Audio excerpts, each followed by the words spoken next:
Welcome to V9 news bulletin. ముందుగా headlines చూద్దాం. హత్య ఆరోపణలపై స్పందించిన సీఎం చంద్రబాబు. చేయన్ హత్యను తనపై మోపితే బాధేనన్న చంద్రబాబు. రాజకీయాల్లో రౌడీయిజం అవసరమా అని ప్రశ్నించిన సీఎం.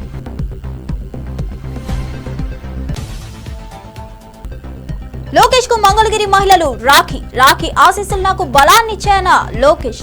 మంగళగిరి ఆడబిడ్లకు రుణపడి ఉంటానన్న హామీ. తోబుట్టువులు లేని నాకు మీరు అక్క చెల్లెలన్న లోకేష్.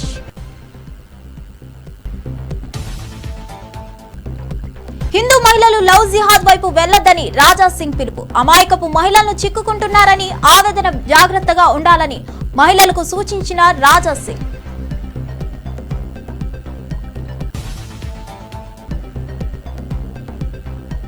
విశాఖలో హోంమంత్రి అనిత రాఖీ కార్యక్రమం. యువ ఖైదీలకు రాఖీలు కట్టి అవగాహన కల్పించిన మంత్రి. ఈజీ మనీ కోసం ఆలోచిస్తే జీవితాలు నాశనమని హెచ్చరిక.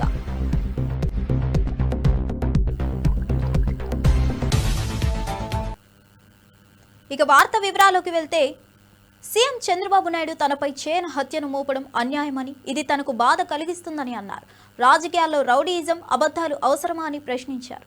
కొందరు ఇప్పటికీ రౌడీయిజానికి పాల్పడుతున్నారని ఆరోపించారు. ఏజెన్సీ ప్రాంతాల్లో గంజాయి పండించి యువత జీవితాలను నాశనం చేసిన వారు ఇప్పుడు కపట ప్రేమ చూపిస్తున్నారని విమర్శించారు. తాను ఎప్పుడూ ప్రజాసేవకే ప్రాధాన్యం ఇచ్చానని, రాష్ట్ర ప్రయోజనాలే తన ధ్యేయమని స్పష్టం చేశారు. చెప్పమంటున్నా, గిరిజన ప్రాంతంలో ఉద్యోగాలు ఇచ్చిన వ్యక్తి 1/5/11/86లో నందమూరి తారక రామారావు గారు. అవునా కాదా తమ్ముళ్ళు అని మిమ్మల్ని అడుగుతున్నా. అది కొన్ని సవాళ్లు ఎదుర్కొంటే రాజ్యాంగబద్ధంగా ఇవ్వచ్చని, మళ్ళీ నేను ముఖ్యమంత్రి అయిన వెంటనే దానికి మళ్ళీ నేనే ఒక జీవో ఇచ్చాను. GO number 3 2 April 2020. ఇప్పుడు మళ్ళీ 5 ఏళ్లు పట్టించుకోవాలా. 2020 అంటే ఎలక్షన్లు జరిగింది 2024. అవునా కాదా? ఎవరి తప్పని నేను అడుగుతున్నా. ఎవరి తప్పు? వైసీపీ తప్పై చేతులపై ఎత్తండి.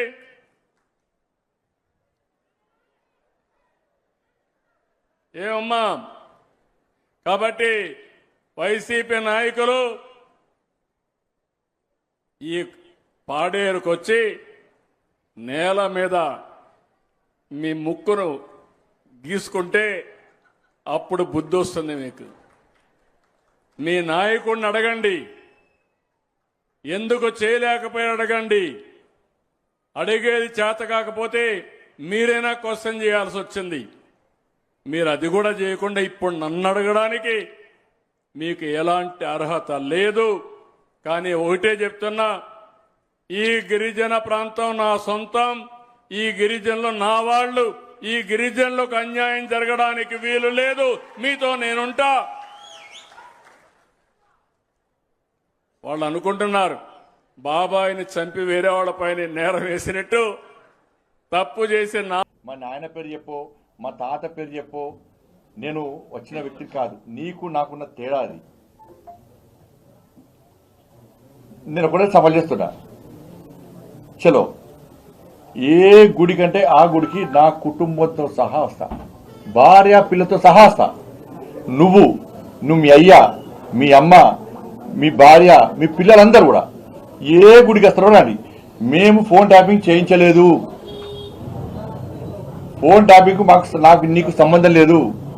ఫోన్ ట్యాపింగ్ చేసిన విషయం నాకు తెలియదు అని నువ్వు ప్రమాణం చేస్తామా? నువ్వు దాస్తికి నువ్వు మీ కుటుంబ సభ్యులందరూ వచ్చి ప్రమాణం చేయండి. నేను మా కుటుంబ సభ్యులందరూ వచ్చి ప్రమాణం చేస్తాం. నువ్వు ఫోన్ ట్యాపింగ్ చేయించినావు, నీకు సంబంధం ఉంది. ఫోన్ ట్యాపింగ్ చేసేది నీకు తెలుసు. నీ భాగస్వామ్యం నేను ప్రమాణం చేస్తా. సిద్ధమా చెప్పు. డే టు టైం తప్పించుకుంటే నేను సమాధానం ఇచ్చిపెట్టా. రాసిపెట్టుకో. నేను నిరంతరం ప్రశ్నిస్తూనే ఉంటా ఈ విషయంలో. ఏ టెంపుల్కి వస్తావు? నీకు మా టెంపుల్ మీద నమ్మకం లేకుంటే మసీద్ అంటావా, చర్చ్ అంటావా, నీ ఇష్టం. ఈ సవాల్కు నువ్వు సిద్ధమా? నేను రెడీ. మా భార్య పిల్లలతో సహా కుటుంబ సభ్యులు అందరం వస్తాం. మేము ప్రమాణం చేస్తాం. తడి బట్టలతో కూడా ప్రమాణం చేయడానికి సిద్ధం. నువ్వు రెడీయా చెప్పు. నువ్వు మీ కుటుంబ సభ్యులు మీ నాయనతో కూడా మాట్లాడు. ఒక్కరోజు ఫ్యామిలీకి బయట రమ్మను. మా కుటుంబానికి సంబంధం లేదు. ఫోన్ ట్యాపింగ్ విషయం మాకు తెలియదు. అసలు నేను ఒకటి చెప్తున్నా, ఇది సిద్ధమా చెప్పు. పులివెందులలో తనపై దాడి జరగబోతుందని వైసీపీ సీనియర్ నేత ఎస్వి సతీష్ కుమార్ రెడ్డి ఆరోపించారు. మంత్రి లోకేష్, టీడీపీ నేత బీటెక్ రవి బాధ్యులని తెలిపారు. సిబిఐతో విచారణ జరపాలని డిమాండ్ చేశారు. పోలీసులే పచ్చ చొక్కాలు వేసుకొని తిరుగుతున్నారని విమర్శించారు. అభ్యర్థిస్తున్నా, నా మీదికి దాడి జరగబోతున్నట్టు నాకు స్పష్టంగా కొంతమంది తెలుగుదేశం పార్టీ నాయకుల ద్వారానే నాకు ఒక వర్తమానం అందింది. నేను నిరాయుధుణ్ణి, నన్ను కాపాల్సినటువంటి బాధ్యత పోలీసులది. ఇన్ కేస్ మీరు కాపాడలేకపోతే, మీకు చేతనైతే నన్ను కాపాడండి, నా మీద జరగకుండా చూడండి. ఇన్ కేస్ జరగకుండా పోతే నా మీద జరగబోయేటువంటి దాడి స్పాన్సర్డ్ బై ఈ రాష్ట్ర ప్రభుత్వం, లోకేష్ అండ్ బీటెక్ రవి. నాకేమైనా జరిగినా సుమోటోగా లోకేష్ను, బీటెక్ రవిని పెట్టి సిబిఐ ద్వారా విచారణ చేయాలని చెప్పి నేను కోరుకుంటున్నాను. ఎందుకంటే ఇక్కడటువంటి పోలీసుల ద్వారా న్యాయం జరిగేటువంటి పరిస్థితులు లేవు. ఈడ పోలీసులు కాదు, పచ్చకండవాలు వేసుకొని తిరుగుతుంటారు. ఇక్కడటువంటి డిఎస్పీ కానీ, ఇక్కడటువంటి రూరల్ సిఐ కానీ, ఇక్కడటువంటి డిఐజీ కానీ వాళ్ళకి పెత్తనం ఇచ్చినారు. నిజాయితీ పట్ల అధికారులంతా పక్కన కూర్చొని ఉన్నారు. వీళ్ళ వల్ల ఎటువంటి న్యాయం జరగదు. నా మీద దాడి జరిగితే, నా మీద ఏ రకమైనటువంటి జరిగినా కూడా ప్రధానంగా ఈ రాష్ట్రంలో ఉన్నటువంటి మంత్రి లోకేష్ను, అదే రకంగా ఇక్కడటువంటి స్థానిక తెలుగుదేశం ఇన్ఛార్జ్ బీటెక్ రవిని సుమోటోగా పెట్టి సిబిఐ ద్వారానే ఎంక్వైరీ జరగాలని చెప్పి నేను కోరుకుంటున్నాను. నా మీద ఏమైనా దాడి జరిగితే నేను ఈరోజు రాచమల్లు మాజీ ఎమ్మెల్యే రాచమల్లు శివప్రసాద్ రెడ్డి టీడీపీ నాయకులు ఎన్నికల్లో గెలవడానికి కాదు, వైఎస్ కుటుంబానికి అవమానించడానికి చర్యలు చేస్తున్నారని అన్నారు. వైఎస్ జగన్ను భయపెట్టలేరని స్పష్టం చేశారు. ఇకపై మరింత దృఢమైన నాయకుడిగా జగన్ను ప్రజలు చూస్తారని అన్నారు. పంపలే, నల్గొండవారిపల్లిలో ఉండే బూతు స్కూలు అట్టే ఉంటుందంట, ఆ బూతు రన్ అవుతుందంట. కానీ ఆ బూతులో ఆ ఊరోళ్ళు ఓటేసేది. ఆ ఊరి ప్రజలందరూ కలిసి 4 కిలోమీటర్లు ప్రయాణం చేసి నల్లపరెడ్డిపల్లిలో వేయాలంట. నల్లపరెడ్డిపల్లిలో ఉండే ఓటర్లు 4 కిలోమీటర్లు ప్రయాణం చేసి నల్గొండవారిపల్లికి వచ్చి ఓటేయాలంట. ఎర్రపల్లిలో ఉండే వాళ్ళు ఒక 2-3 కిలోమీటర్లు ప్రయాణం చేసి నల్లపరెడ్డిపల్లిపై ఓటేయాలంట. బూతులు అట్టే ఉన్నాయి, మనుషులు మారినారు.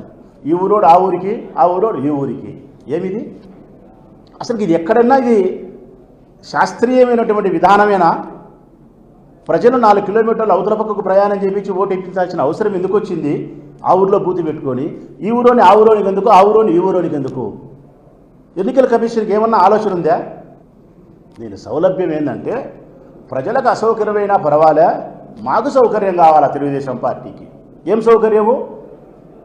నల్గొండవారిపల్లిలో ఉండే 650 బూట్లు ఫ్రీ పోలింగ్ అనే ఊర్లో జరిగితే గన 500 ఓట్లు వస్తాయి. మాకు 500 ఓట్లు వస్తాయి. అవి రాకూడదు అంటే ఆ నుంచి అక్కడికి షిఫ్ట్ చేస్తే ప్రయాణ బడలికతోనో లేకుంటే గొడవలు జరుగుతాయనో, మా ఊరు కాదనో ఒక 50, 60, 70, 100 ఆబ్సెంట్. ఆ మధ్యలో 4 కిలోమీటర్లు ప్రయాణం చేసేటప్పుడు దారిదోపిడి దొంగలు ఉన్నట్టు డెకాయిట్లు పెట్టినట్టు పెట్టుకొని దౌర్జన్యం చేసి బెదిరించే ప్రయత్నం. లేదు ఆ మధ్యలోనే మేమెవరూ ఉండకుండా పోలీసు వాళ్ళు మాత్రం పెట్టి మమ్మల్ని రానియకుండా మీరు మటుకు ఉండి వాళ్ళని ప్రలోభ పెట్టే పరిస్థితి చేసి మేనేజ్ చేయడం. అంటే సామ భేద దాన దండోపాయాలు ఎన్ని కావాల్సి అన్ని లెక్క తీసుకుంటావా? ఇంటికి పోతావా? మిడతబలు తింటావా? ఓటేస్తావా? ఇన్ని చేసి ఇన్ని రకాల తప్పుదావాలన్నీ తొక్కి ఒక జడ్పీటీసీ గెలిచేదానికోసం నిన్నటి నుంచి అయితే మరి రాయలసీమ 4 జిల్లాలు పులిందలోనే ఉన్నాయి. కడప, కర్నూలు, చిత్తూరు తప్ప. చిత్తూరు రాలేదు, మళ్ళీ అబద్ధాలు చెప్పాను. కడపలో ఎన్నిడారు, కర్నూలులో ఎన్నిడారు, అనంతపురంలో ఎన్నిడారు. చంద్రబాబు నాయుడు గారు చెప్పినారంటే టెలికాన్ఫరెన్స్లో, ఏం చేస్తున్నారు మీరు ఆడికి ఓండి అని చెప్పి. 3 జిల్లా ప్రజలు, 3 జిల్లా నాయకులు చోటా మోటా అందరూ ఎన్నిడారు. పులిందలోనే ఉండేది 10,600 ఓట్లు ప్రజలారా. 16 మంది సిఐలు ఉన్నారు, 32 మంది ఎస్ఐలు ఉన్నారు, 9 మంది డిఎస్పీలు ఉన్నారు, ఏఎస్పీ ఉన్నాడు.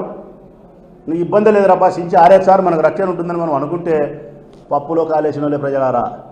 వీళ్ళందరూ ఉండేది మీకోసం కాదు, వీళ్ళందరూ ఉండేది తెలుగుదేశం పార్టీ వాళ్ళ కోసం అనుకూలంగా ఓట్లు వేయించే దానికోసం, మిమ్మల్ని ఓటుకు రానియకుండా ఉండేదానికోసమే. స్పష్టంగా చెప్పినారు కదా డిఐజీ గారు, కోనా ప్రవీణ్ గారు స్పష్టంగా చెప్పినారు, అధికార పార్టీకి అనుకూలంగా పనిచేస్తాం. బీఆర్ఎస్ నాయకులు బండి సంజయ్పై విమర్శలు గుప్పించారు. కేంద్ర మంత్రిగా పార్లమెంట్లో సబ్జెక్ట్ లేకుండా జోగర్లా వ్యవహరించారని ఎద్దేవా చేశారు. లక్షల కోట్ల పెట్టుబడులు తెచ్చి కేటీఆర్పై మాట్లాడే స్థాయి బండి సంజయ్దేనని ప్రశ్నించారు. రాష్ట్ర అభివృద్ధి కోసం కేటీఆర్ చేసిన కృషిని గుర్తు చేశారు. మాటలు నీకు వచ్చిన భాషలనే, ఆ తత్తర భాషలో తుత్తర భాషలో మాడతావు కదా, ఆ భాషలైనా కానీ ఎప్పుడన్నా ఏదైనా అంశం గురించి మాడగలుగుతావా? నువ్వు కేటీఆర్ గారి గురించి మాట్లాడతావు. ఓం బిర్లా గారు లేచి ఆయన శాఖకు సంబంధించి మాడడం అంటే ఇక చూడు, నేను చూపిస్తా. తమరి బతుకు ఇది. ఐటమ్ నెంబర్ 6 బాబా ఏం చెప్తున్నాడు స్పీకర్ గారు? కాగజ్ లేదా ఉసుకు కాగితం ఇవ్వండి, సంజాయించండి. తమరి వ్యవహారం ఇది. ఒకరికొకరు చెప్పుకోకూడరా, సంజాయించుండ్రి. కొన్ని వందల కంపెనీలను, కొన్ని లక్షల కోట్ల పెట్టుబడులు తెలంగాణకు తీసుకొచ్చినటువంటి ఒక నాయకుడి మీద, కేటీఆర్ గారి మీద నువ్వేదో నీచుడని అసలు చెప్పడానికి కూడా నాకు మంచిగా అనిపిస్తలేదు. తిరుమలలో శ్రీవారిని దర్శించిన మంత్రి బాల వీరాంజనేయ స్వామి రాష్ట్ర ప్రజలకు ఇబ్బందులు లేకుండా సంక్షేమం అందించేందుకు శ్రీవారి ఆశీస్సులు కావాలని కోరుకున్నారు. ఎన్డీఏ ప్రభుత్వం అధికారం చేపట్టిన తర్వాత సంక్షేమానికి పెద్దపీట వేసినట్లు తెలిపారు.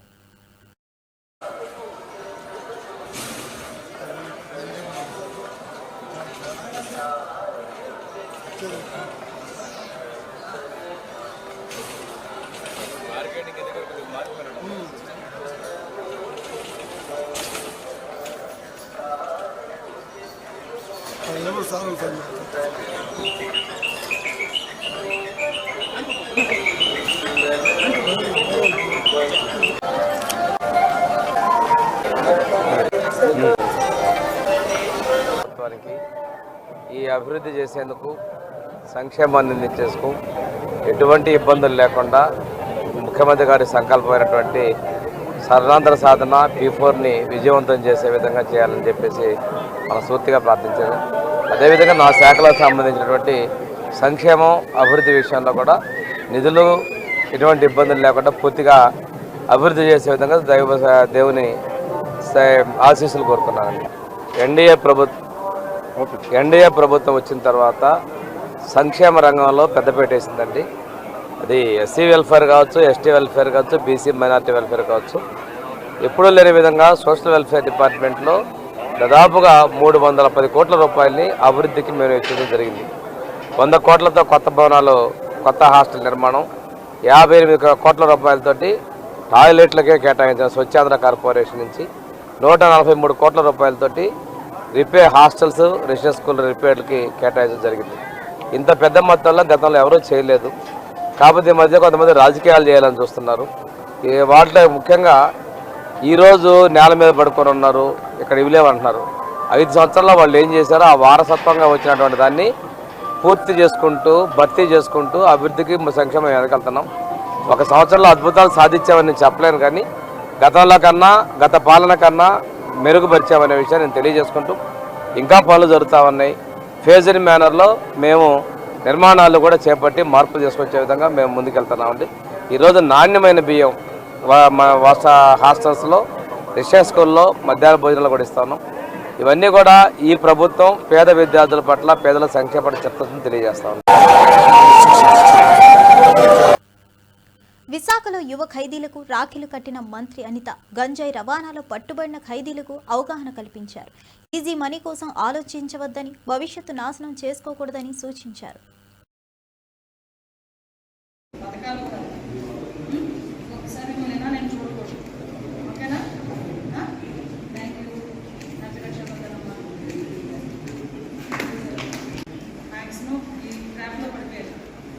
చిన్న అవసరాల గురించి, ఇంట్లో కుటుంబ పరిస్థితుల గురించి చెప్తే వాళ్ళు లేకను.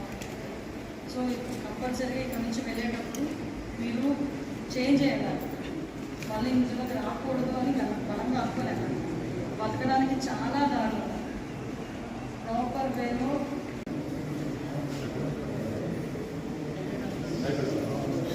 మిమ్మల్ని బాధ పెట్టడానికి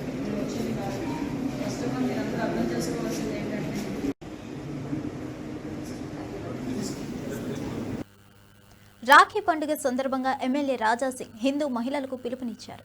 లవ్ జిహాద్ బారిన పడకూడదని విజ్ఞప్తి చేశారు. హిందూ మహిళలు జాగ్రత్తగా ఉండాలని సూచించారు.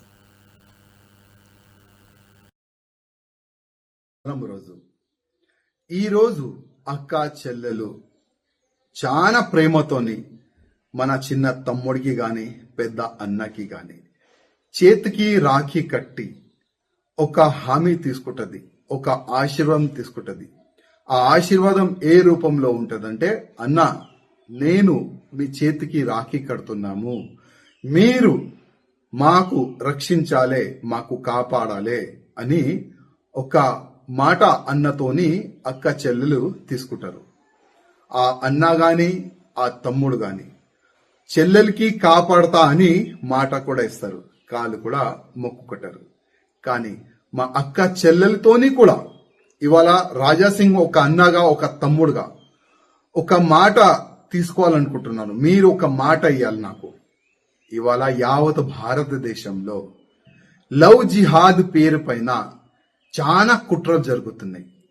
ప్రత్యేకంగా మన హిందూ అమ్మాయిలకి టార్గెట్ చేసి ఈ లవ్ జిహాద్ యోలు కన్వర్ట్ చేస్తున్నారు.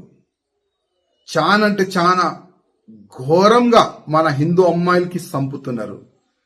మొత్తం ముక్కలు ముక్కలు చేసి ఫ్రిడ్జ్ లో ప్యాక్ చేస్తున్నారు. ఇవాళ యావత్ భారతదేశంలో ఇదే ఒక వాతావరణం క్రియేట్ అయింది. ఇవాళ అక్క చెల్లెలతోని నేను దండం పెట్టి ఒక రిక్వెస్ట్ చేస్తున్నాను. మీరు హిందూగా పుట్టినారు, హిందూగానే మేము మరిస్తాము, హిందూగానే మేము సస్తాం. ఆ మాట ప్రతి ఒక్క అన్న తమ్ముళ్ళకి మీరు ఇవ్వాలని నేను రాజాసింగ్ మా అక్క చెల్లెలకి కోరుతున్నాను. మా నుంచి గాని చాలా వరకు హిందూ ఆర్గనైజేషన్లు గాని లవ్ జిహాదీయోలకు అక్కడిక్కడైతే సమాధానం ఇస్తున్నారు, కౌంటర్ ఇస్తున్నారు. లవ్ జిహాద్ పేరు పైన ఏదైనా హిందూ అమ్మాయిలు టార్గెట్ అయితే కూడా అక్కడ పోయి హిందూ అమ్మాయిలకి కాపాడే అట్లాంటి ప్రయత్నం కూడా చేస్తున్నారు. కానీ మా ఇంత ప్రయత్నం చేయాలి మేము చేస్తున్నాం. కానీ మా అక్క చెల్లెలు మీ చేతిలో కూడా కొన్ని ఉంటది. మీరు కూడా కొద్దిగా ఆలోచన చేయండి. ఎవరితోని దోస్తానా చేయాలి, ఎవరితోని దోస్తానా చేయకూడదు, అది కూడా మీరు ఆలోచన చేయాలి. మన అమ్మ, మన నాన్న, మన తమ్ముళ్ళు, మన ఫ్యామిలీ పరు మనం road. MLC Mahesh Kumar Goud Gandhiji quit India ఉద్యమాన్ని గుర్తు చేశారు. దాని ఫలితంగా స్వతంత్ర భారతం సాధ్యమైందని చెప్పారు. గాంధీ భవన్ లో ఈ క్విట్ ఇండియా దినోత్సవం జరుపుకుంటాం. గతాన్ని గుర్తు పెట్టుకుంటేనే భవిష్యత్తుకి అడుగులు వేయగలుగుతాం. స్వాతంత్రోద్యమం ఎంత గొప్పగా జరిగింది, మన పూర్వీకులు ఎంత కఠినాలు ఎదురొడ్డి బ్రిటిష్ వారితో పోరాడినారో ఇదంతా కూడా చరిత్రని యువతరం చదువుకోవాలి. 1942లో రెండవ ప్రపంచ యుద్ధం జరుగుతున్నటువంటి సందర్భంలో గాంధీ మహాత్ముడు 1942 ఆగస్టు 8న బొంబాయిలో క్విట్ ఇండియా ఉద్యమాన్ని ప్రారంభించినాడు. అప్పటికే బ్రిటిష్ యొక్క పాలన జరిగిపోవాలని, భారతదేశాన్ని క్రమబద్ధ బ్రిటిష్ సామ్రాజ్యాన్ని పారదోలని ఎన్నో ఉద్యమాలు జరిగినాయి. కానీ అన్నిటికీ మించి క్విట్ ఇండియా ఉద్యమం అనేది చాలా తీవ్ర రూపం ముందుకొచ్చింది. డూ ఆర్ డై అనే నిదానంతో ఈ ఉద్యమాన్ని ఆనాడు గాంధీ మహాత్ముడు ప్రారంభించినాడు. యావత్ దేశంలో కాంగ్రెస్ పార్టీ శ్రేణులు ఈ ఉద్యమంలో పాల్గొన్నారు. రెండో ప్రపంచ యుద్ధంలో తలమునకలైనటువంటి బ్రిటిష్ ప్రభుత్వం ఆనాడు ఈ ఉద్యమకారులందరూ కూడా జైల్లో పెట్టడం జరిగింది. చాలా మంది భావ సమాజానికి దూరంగా యుద్ధం ముగిసేసరి కూడా జైల్లోనే ఉండేటటువంటి సందర్భం. స్వాతంత్రోద్యమంలో క్విట్ ఇండియా మూవ్మెంట్ కి ఒక ప్రత్యేకత. ఇవాళ స్వాతంత్రం వచ్చిందంటే ఆనాడు క్విట్ ఇండియా ఉద్యమం ప్రధాన భూమిక పోషించింది కాబట్టి వచ్చింది. మిత్రులారా, 1947లో స్వాతంత్రం వస్తే 33 ఏళ్ల తర్వాత స్థాపించబడినటువంటి బీజేపీ పిల్ల పార్టీ ఇలా ఘనమైన చరిత్ర కాంగ్రెస్ పార్టీని లోకేష్ కు మంగళగిరి మహిళలు రాఖీ కట్టారు. ఆశీస్సులు తనకు బలాన్నిచ్చాయని తెలిపారు. మంగళగిరి ఆడబిడ్లకు ఎల్లప్పుడూ రుణపడి ఉంటానని అన్నారు.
రాఖీ సందర్భంగా సీఎం రేవంత్ రెడ్డికి మంత్రులు, మహిళా నాయకులు, విద్యార్థులు రాఖీలు కట్టారు.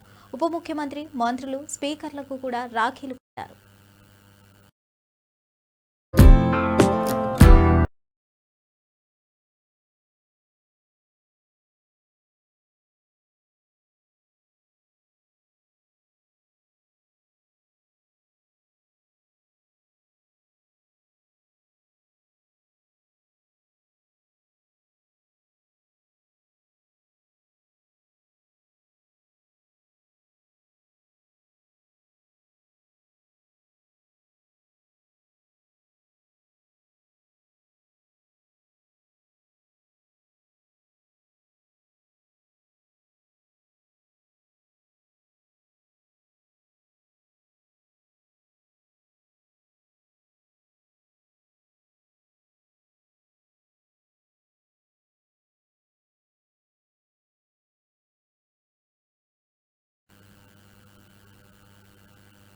ఎమ్మెల్యే బాలకృష్ణకు సోదరి పురంధేశ్వరి రాఖీ కట్టి ఆశీర్వదించారు.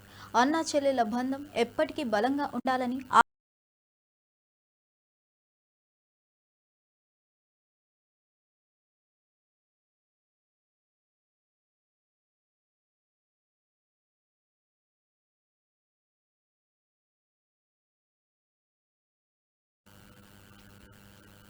మాజీ మంత్రి మల్లారెడ్డి రాజకీయ పార్టీ మారే ఆలోచన లేదని తెలిపారు.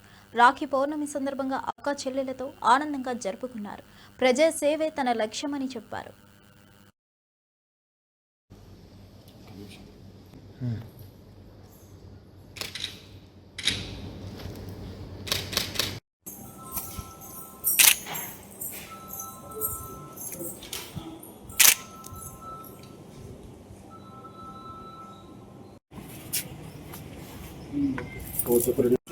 इधर ऐसा आ जाओ।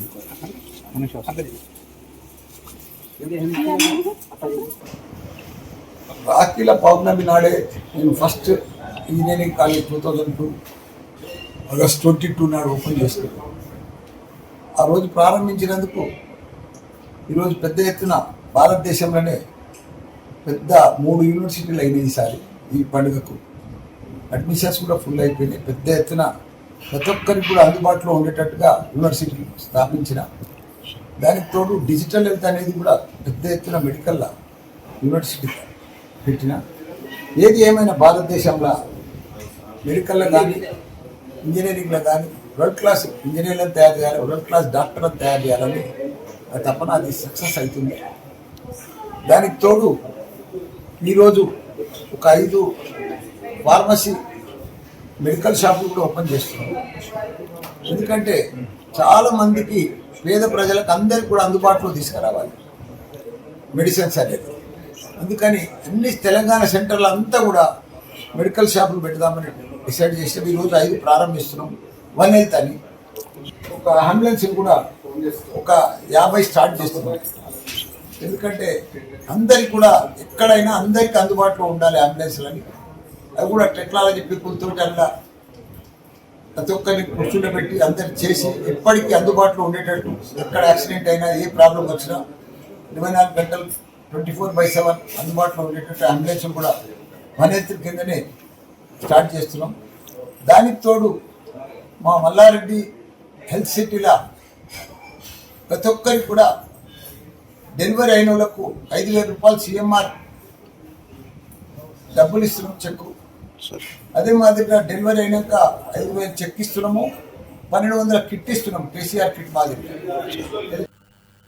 పూతలపట్టు ఎమ్మెల్యే మురళీమోహన్ ఒంటిమిట్టలో జెడ్పీటీసీ అభ్యర్థి ముద్దు కృష్ణారెడ్డికి మద్దతుగా ప్రచారం చేశారు. గ్రామ ప్రజలు, టీడీపీ నాయకులు బ్యాండ్ మేళాలతో స్వాగతం పలికారు.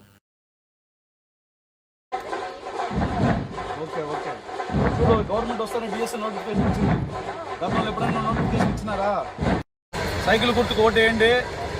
మంచి వ్యక్తి ముద్దు కృష్ణారెడ్డి, చాలా మంచోడు, నవ్వు పోడు, అందరికి మంచి చేసే వ్యక్తి. సైకిల్ కొట్టేయాలా, ఊరికి నీళ్లు సమస్య తీరుస్తారు. ఆయన భార్య ఎట్లానమ్మా వేస్తారు కదా, మీకు పెన్షన్లు వస్తూ ఉంది. గ్యాస్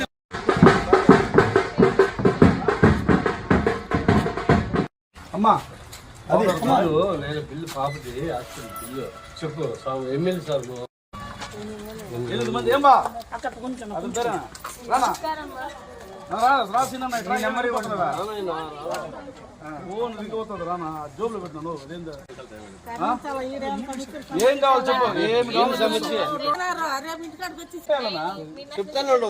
మాట్లాడిన రేపు రాంప్రసాద్ ఇంటి కూడా డిసైడ్ చేసినాడు. ఒంటిమిట్ట మండలంలో ఎన్నికల సరళిని చూడడం కోసం, తెలుగుదేశం పార్టీ అభ్యర్థిని బలపరచడం కోసం ఈరోజు ఇక్కడికి రావడం జరిగింది. ఒంటిమిట్ట మండలంలో తెలుగుదేశం అభ్యర్థి ఖచ్చితంగా గెలుస్తాడన్నటువంటి బలమైన నమ్మకం ఇక్కడ ప్రజలను చూస్తుంటే స్పష్టంగా కనిపిస్తుంది. ఎందుకంటే దళితులు, బీసీలు అధికంగా ఉన్నటువంటి మండలం. దళితులు, బీసీలకి తెలుగుదేశం కూటమి ప్రభుత్వం చేస్తున్నటువంటి అనేక సంక్షేమ కార్యక్రమాలు చూస్తున్నటువంటి ప్రజలు, మనకు అధినాయకత్వంతో పాటు స్థానిక నాయకత్వం కూడా అదే పార్టీకి చెందిన వారైతే ఆ ఫలాలు మనకు బాగా అందుతాయన్నటువంటి ఆశతో ఎదురు చూస్తున్నారు. మీరు గమనించారు, ఎస్సీలకి గత ప్రభుత్వంలో 27 పథకాలని రద్దు చేయడం జరిగింది. ల్యాండ్ టైటిలింగ్ యాక్ట్ తెచ్చిన పాపానికి ఇదే మండలంలో ఒక రైతు ఏ విధంగా అసూలు బాసాడో మీకు తెలుసు. ఈరోజు ఇవండి ఈనాటి విశేషాలు. మరో బులెటిన్తో మళ్ళీ కలుద్దాం.